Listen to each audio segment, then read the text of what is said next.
എല്ലാ വിദ്യാർത്ഥികൾക്കും പുതിയൊരു വീഡിയോയിലേക്ക് സ്വാഗതം. ഈ വർഷത്തെ പോളിടെക്നിക് ഡിപ്ലോമ കോഴ്സുകളിലേക്കുള്ള institute level spot admission August 13 വരെ, അതായത് ഓഗസ്റ്റ് 7 മുതൽ ഓഗസ്റ്റ് 13 വരെ അതത് സ്ഥാപനങ്ങളിൽ വെച്ച് നടത്തുന്നതായിരിക്കും.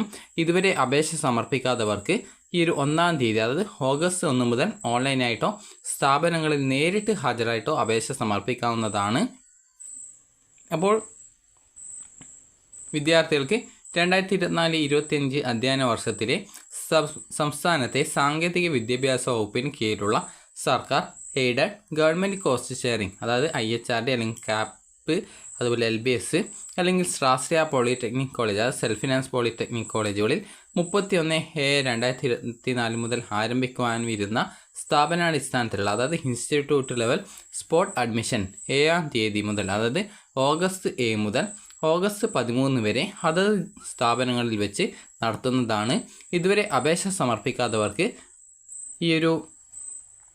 ഇതുവരെ അപേക്ഷ സമർപ്പിക്കാത്ത വിദ്യാർത്ഥികൾക്ക് ഈ ഒരു ഓഗസ്റ്റ് 1 മുതൽ, അതായത് 1/8/2024 മുതൽ ഓൺലൈനായിട്ടോ സ്ഥാപനങ്ങളിൽ നേരിട്ട് ഹാജരായിട്ടോ ഈ ഒരു അപേക്ഷ സമർപ്പിക്കാവുന്നതാണ്.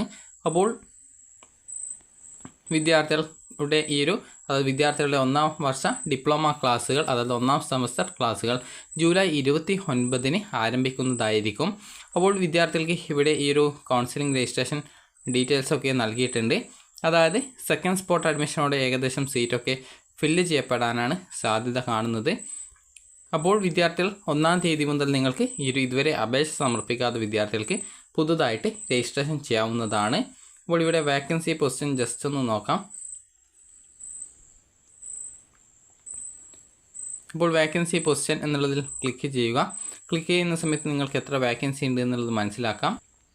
അപ്പോൾ വാക്കൻസി പൊസിഷനിൽ ക്ലിക്ക് ചെയ്യുന്ന സമയത്ത് നിങ്ങൾ ഏത് ജില്ലയിലേക്കാണോ അഡ്മിഷൻ നേടാൻ ആഗ്രഹിക്കുന്നത് ആ ഒരു ജില്ല സെലക്ട് ചെയ്യുക. അതിനുശേഷം ഏത് പോളിടെക്നിക് കോളേജിലാണ് അഡ്മിഷൻ എടുക്കാൻ ആഗ്രഹിക്കുന്നത് ആ ഒരു പോളിടെക്നിക് കോളേജ് സെലക്ട് ചെയ്യുക. അതിനുശേഷം ഓക്കെ ബട്ടണിൽ ക്ലിക്ക് ചെയ്യുക. ക്ലിക്ക് ചെയ്യുന്ന സമയത്ത് നിങ്ങൾക്ക് ഏതൊക്കെ കോഴ്സുകളിലാണ് വാക്കൻസി ഉള്ളത് എന്നുള്ളത് മനസ്സിലാക്കാൻ സാധിക്കുന്നതാണ്. ഇവിടെ CE, ME, CEE, അതുപോലെ ELTT, അതുപോലെ CT എന്നിങ്ങനെയൊക്കെ നൽകിയിട്ടുണ്ടാകും. അപ്പോൾ ഇതൊക്കെ കോഴ്സിൻ്റെ കോഡുകളാണ്. ആ ഒരു കോഡ് മനസ്സിലാക്കാനായിട്ട് ഡൗൺലോഡ്സിൽ പോയിക്കൊണ്ട്, അതായത് ഈ ഒരു വെബ്സൈറ്റിലെ ഡൗൺലോഡ്സ് എന്നുള്ളതിൽ ക്ലിക്ക് ചെയ്യുക. ക്ലിക്ക് ചെയ്ത ശേഷം വിദ്യാർത്ഥികൾക്ക് ഇവിടെ കാണാനായിട്ട് സാധിക്കുന്നതാണ് പ്രോഗ്രാംസ് ആൻഡ് കോഡ്സ് എന്നുള്ളതിൽ ക്ലിക്ക് ചെയ്ത് നിങ്ങൾക്ക് ഓരോ കോഴ്സിൻ്റെയും കോഡിൻ്റെ ഫുൾ ഫോം നിങ്ങൾക്ക് മനസ്സിലാക്കാൻ സാധിക്കുന്നതാണ്. അപ്പോൾ ഈ ഒരു പ്രോഗ്രാംസ് ആൻഡ് കോഡ്സ് എന്നുള്ളതിൽ ക്ലിക്ക് ചെയ്യുക. ക്ലിക്ക് ചെയ്യുന്ന സമയത്ത് നിങ്ങൾക്കൊരു PDF നിങ്ങൾക്ക് ഡൗൺലോഡായിട്ട് വരുന്നതാണ്, ഡൗൺലോഡാക്കാൻ സാധിക്കുന്നതാണ്. അപ്പോൾ അതിൽ നിങ്ങൾക്ക് ഇതുപോലെ കാണാൻ സാധിക്കും ഓരോ കോഴ്സിൻ്റെ കോഡും, അതുപോലെ തന്നെ ആ ഒരു എക്സാം ബ്രാഞ്ച് കോഡ്, അതുപോലെ തന്നെ ആ ഒരു പ്രോഗ്രാമിൻ്റെ പേര്, അതായത് ആ ഒരു കോഴ്സിൻ്റെ പേര് എന്താണെന്നുള്ളത് നിങ്ങൾക്ക് ഈ ഒരു രീതിയിൽ കറക്റ്റായിട്ട് മനസ്സിലാക്കാനായിട്ട് സാധിക്കുന്നതാണ്. അപ്പോൾ വിദ്യാർത്ഥികൾക്ക് ഈ ഒരു വീഡിയോ ഉപകാരപ്രദമായിട്ടുണ്ടെന്ന് കരുതുന്നു. അപ്പോൾ ഇതുവരെ അപേക്ഷ സമർപ്പിക്കാത്ത വിദ്യാർത്ഥികൾക്ക് ഈ ഒരു ഓഗസ്റ്റ് 1 മുതൽ അപേക്ഷ ഓൺലൈനായിട്ടോ അല്ലെങ്കിൽ തൊട്ടടുത്തുള്ള പോളിടെക്നിക് കോളേജിൽ പോയിക്കൊണ്ടോ അപേക്ഷ സമർപ്പിക്കാവുന്നതാണ്. അപ്പോൾ നിങ്ങൾക്ക് ഈ ഒരു വീഡിയോ ഉപകാരപ്രദമായിട്ടുണ്ടെങ്കിൽ ലൈക്ക് ചെയ്യുക, ഷെയർ ചെയ്യുക. Thank you for watching.